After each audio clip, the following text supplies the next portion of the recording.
নমস্কার সকল বন্ধুদের সোমা কিচেন অ্যান্ড ব্লগে আমন্ত্রণ জানিয়ে আজকে আমি একটা নতুন রেসিপি তৈরি করছি।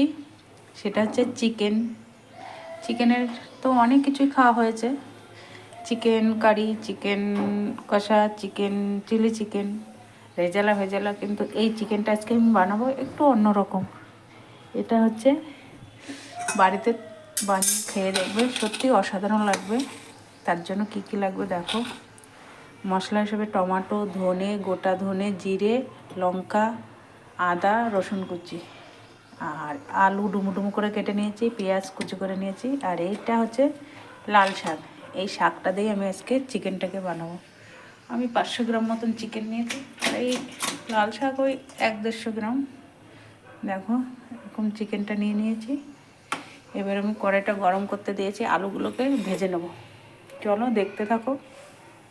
আলুটাকে নুন হলুদে ভালো করে ভেজে নেব, ভেজে তুলে নিয়ে তারপর মশলাটা আমি করে রেখেছি, চিকেনটাকে কষাবো। লবণটা দিয়ে দিচ্ছি। চলো আলুটা ভেজে তুলে নিচ্ছি, এবার মশলাটাকে আমি কষিয়ে দেখাবো। আলুটা আমি ভেজে নিয়েছি, এবার ওই তেলের মধ্যে আরেকটু তেল দিয়ে এবার মশলাটাকে আমি কষিয়ে নেব। প্রথমে আমি খানিকটা গরম মশলা আর জিরে দিয়ে ফোড়ন দিয়ে নেবো, একটা তেজপাতা দিয়ে দিচ্ছি, একটা শুকনো লঙ্কাও দিয়ে দিচ্ছি।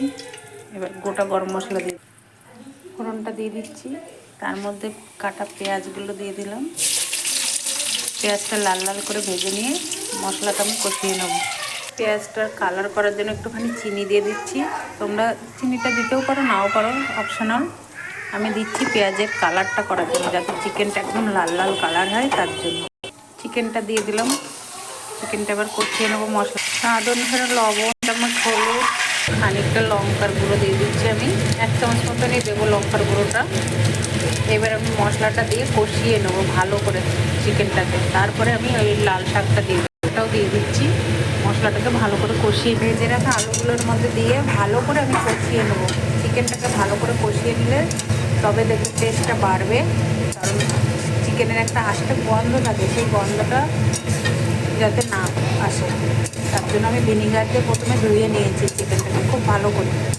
এবার আমি মশলাটাকে খুব ভালো করে কষাতে যখন তেল ছেড়ে দেবে তখন আমি লাল শাকটা দিয়ে কিছুটা জল দিয়ে নামিয়ে নেব। মাংসটা কষানো হয়ে গেছে, এইবার আমি এর মধ্যে লাল শাকটা দিয়ে দেবো। এই রান্নাটা সত্যি অসাধারণ লাগে খেতে। বাড়িতে তোমরা অবশ্যই ট্রাই করে দেখবে, সত্যি খুব সুন্দর খেতে হয়, একটা অন্যরকম টেস্ট। এইটা আমি একটা রিয়েলিটি শোতে দেখেছিলাম, সেটা দেখে আমি আজকে বানিয়ে দেখছি। এটা আমি আগেও বানিয়ে খেয়েছি অনেকবার, খুব ভালো লেগেছে আমার। তো তোমরাও বাড়িতে চেষ্টা করে দেখবে, খেয়ে দেখবে কেমন লাগে, তারপর আমাকে কমেন্ট করবে, আমার চ্যানেলটাকে লাইক করবে, শেয়ার করবে, আর সাবস্ক্রাইব তো অবশ্যই করবে বন্ধুরা। দেখো শাকটা একদম মিশে যাবে সঙ্গে, বোঝাই যাবে না যে শাক দেওয়া আছে, কিন্তু অন্যরকম একটা টেস্ট পাবে। মাংসটা দেখতে কত সুন্দর হয়েছে দেখো। এবার এর মধ্যে আমি গরম জল দিয়ে দেবো, একটুখানি গরম জল দিয়ে দেবো। এর মধ্যে আমি 1/2 চামচ মতন মিট মশলা দিয়ে দিলাম, আর 1/2 চামচ মতন 1/2 চামচ গরম মশলা দিয়ে দিলাম।